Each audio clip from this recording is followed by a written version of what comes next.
Hello friends, NEET repeater student के लिए खास बात है आज का टॉपिक कि उनको एक साल के फेज में 2 साल के सिलेबस को किस तरह से कवर करना है, पढ़ते समय किन बातों को ध्यान रखना है, पैटर्न क्या होना चाहिए, इन सारी चीजों के ऊपर मैं आज आपको बताने वाला हूं। सबसे पहली बात कि पढ़ने का तरीका क्या होता है। बहुत सारे बच्चे बुक लेकर के बैठ जाते हैं, रीडिंग करते हैं। रीडिंग करने से ज्यादा कुछ फर्क नहीं पड़ता है। आपको डिटेल में जा करके उसको समझ करके लेना पड़ेगा, हर एक चैप्टर को समझना पड़ेगा।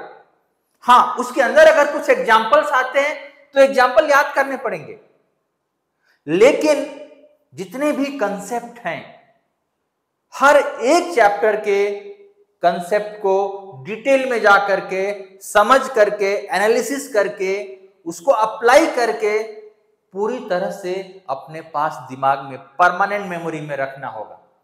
जल्दबाजी नहीं करने का कि ये चैप्टर तो मुझे आता है, चलो इस पे मेरा पूरा 100% कॉन्फिडेंट है। नहीं, ऐसा नहीं सोचने का, वो गलत तरीका है। अगर वो चैप्टर आपका तैयार भी है, बहुत अच्छे से तैयार है, लेकिन अगर आप उसकी प्रैक्टिस नहीं करेंगे तो भी वो वीक हो जाएगा। फिर वो चैप्टर आपका वीक हो जाएगा, उसमें से क्वेश्चन आपके गलत होने लगेंगे। तो किसी भी चैप्टर को अंडर एस्टिमेट नहीं करना है, हर एक चैप्टर को इक्वल वेटेज देना है और समझ करके लेकर के जाना है। सबसे बड़ी बात है अंडरस्टैंडिंग का मेथड डेवलप करना है। अंडरस्टैंडिंग के बाद आता है एप्लीकेशन, उसको अप्लाई करना है क्वेश्चन के फॉर्म में कि इस टॉपिक के ऊपर किस किस तरह के क्वेश्चंस पूछे जा सकते हैं। दूसरी जो सबसे बड़ी बात होती है, बच्चे बुक रीडिंग कर लेते हैं, डायरेक्ट क्वेश्चन सॉल्व कर लेते हैं, नोट्स बनाने की हैबिट उनकी नहीं होती है। मेरे प्यारे बच्चों, मैं आपको बता रहा हूं, नोट्स बनाने की हैबिट बहुत अच्छी है। जो बच्चा पढ़ते समय इंपॉर्टेंट पॉइंट को अपने नोट डाउन कर लेता है और उसका सेल्फ नोट्स बनता जाता है, 60 to 70% चीजें वहीं की वहीं याद हो जाती है। खुद का नोट्स बनाना, हो सकता है कि आप क्लासेस में पढ़ रहे हो, कोचिंग में पढ़ रहे हो, एकेडमी में पढ़ रहे हो, तो आपको वहां से टीचर्स के नोट्स मिलते हैं, लेकिन जब आप खुद का नोट्स बनाते हैं ना, तो चीजें याद हो जाती हैं। लिखने से हमारा कॉन्सेंट्रेशन ज्यादा बनता है। कोई भी चीज हो, फिजिक्स, केमिस्ट्री, बायोलॉजी, जब आप लिख करके उसको पढ़ेंगे, नोट्स अपना बनाएंगे, इंपॉर्टेंट पॉइंट्स को अंडरलाइन करेंगे, तो वो चीजें आपके परमानेंट मेमोरी में जाएंगी। तो ये दिमाग में नहीं रखने का कि हम तो 2 साल में ये चीज पढ़ चुके हैं, हमको ये चीज आता है, यही चीज सिर्फ हमको पढ़ना है, यही दिक्कत आ रही है, ऐसा नहीं। अगर ऐसा आप करोगे तो जो चीज आपको अच्छे से आती है वो भी वीक हो जाएगी। दूसरी जो सबसे बड़ी बात है कि किसी भी टॉपिक को कैटेगराइज नहीं करना है कि ये इजी टॉपिक है, ये वेरी डिफिकल्ट है, ये डिफिकल्ट है। इस बेसिस पर आपको स्टडी नहीं करना है, आपको कैटेगराइज नहीं करना है। आपको यह मान करके चलना है कि क्वेश्चन कहीं से पूछा जा सकता है और कोई भी क्वेश्चन एग्जाम में गलत हो सकता है, क्योंकि वो एग्जाम का फेज होता है, उसमें बहुत सारी चीजें होती हैं जो हमारे कंट्रोल से बाहर होती हैं।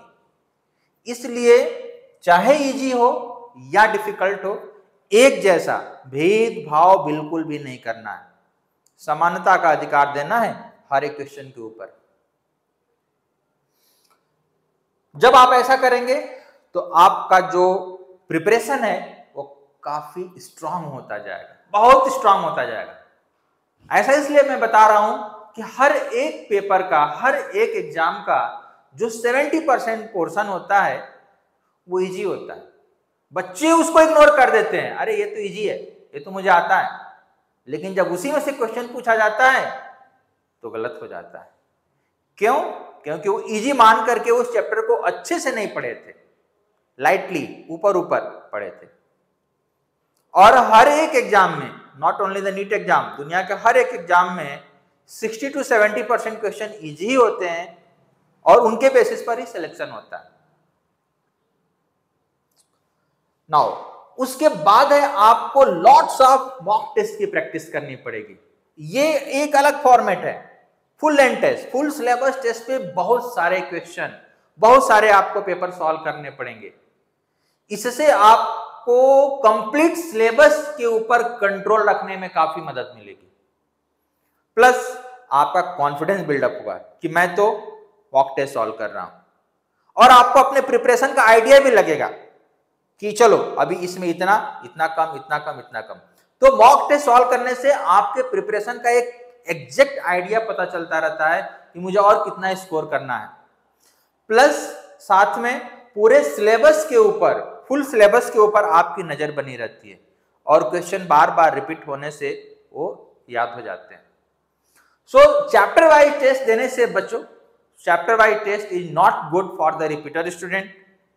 ज्यादा से ज्यादा यूनिट टेस्ट के ऊपर प्रिफर कर सकते हैं एंड मॉक टेस्ट तो इंपॉर्टेंट है ही रिपीटर स्टूडेंट के लिए। नाउ नेक्स्ट पॉइंट है बेटा, अवॉइड डिस्ट्रैक्शंस। ये एक ऐसी बला है जिससे हर इंसान को जो ज्ञान से संबंध रखता है, जो बच्चे हैं जो अपने करियर के लिए पढ़ाई कर रहे हैं, इस चीज को फॉलो करना चाहिए।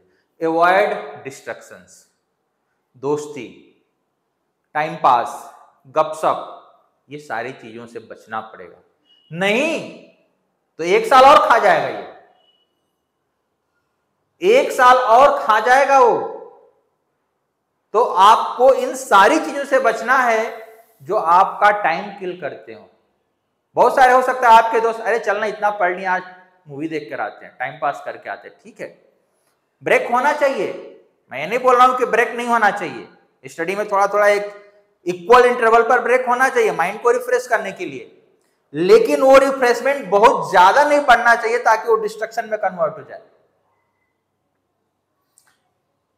Avoid destruction. क्यों बेटा? क्योंकि रिपीटर का जो साल होता है वो बहुत इंपॉर्टेंट होता है। तो प्लीज इन स्टेप्स को आप फॉलो कीजिए and you will see lots of changes in your progress. Okay, thank you very much.